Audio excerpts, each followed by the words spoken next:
Shalom saudaraku yang dikasihi oleh Tuhan Yesus. Tema kita pada hari ini, telinga yang malas, Ibrani pasal 5 ayat 11. Demikianlah firman Tuhan. Tentang hal itu banyak yang harus kami katakan, tetapi yang sukar untuk dijelaskan, karena kamu telah lamban dalam hal mendengarkan. Pernahkah saudara mengalami momen ketika seseorang mencoba menjelaskan sesuatu yang kompleks kepada saudara, tapi saudara terlalu lelah, terganggu, dan tidak tertarik untuk benar-benar memperhatikan? Mungkin saudara mengangguk sopan, tetapi pikiran saudara mengembara jauh. Inilah yang dihadapi penulis kitab Ibrani dengan pembacanya, dan mungkin juga kondisi kita dalam perjalanan iman kita. Ibrani pasal 5 ayat 11 menandai sebuah perubahan yang tajam dalam diskusi sang penulis. Dia berkata tentang hal itu, banyak yang harus kami katakan, tetapi yang sukar untuk dijelaskan.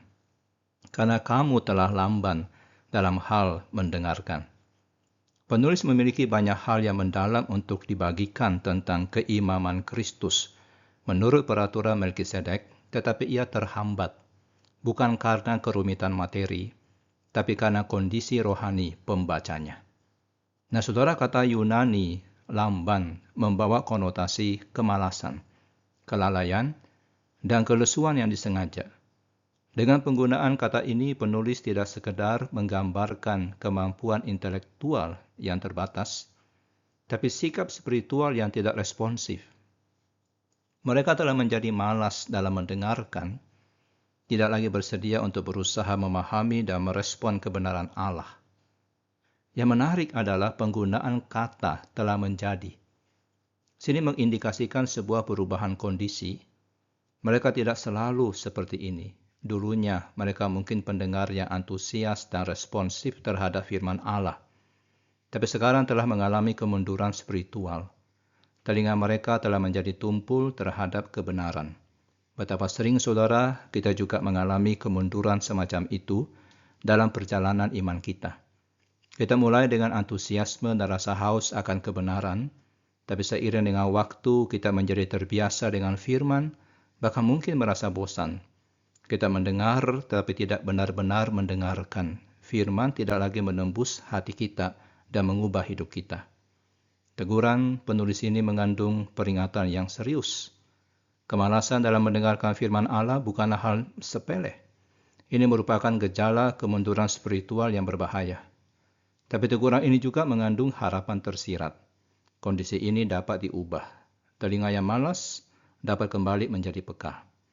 Bagaimana kita mengatasi kemalasan spiritual ini? Dengan secara sengaja mengembangkan disiplin mendengarkan aktif terhadap firman Allah.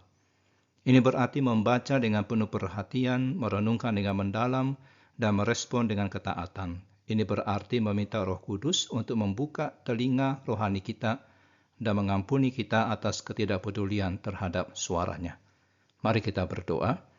Bapa di surga, ampuni kami yang sering menjadi pendengar yang malas terhadap kebenaran-Mu. Bangkitkan kembali rasa lapar dan haus kami akan firman-Mu.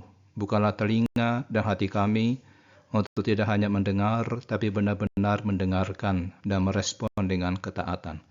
Pulihkanlah kepekaan rohani kami. Di dalam nama Tuhan Yesus kami berdoa. Amin.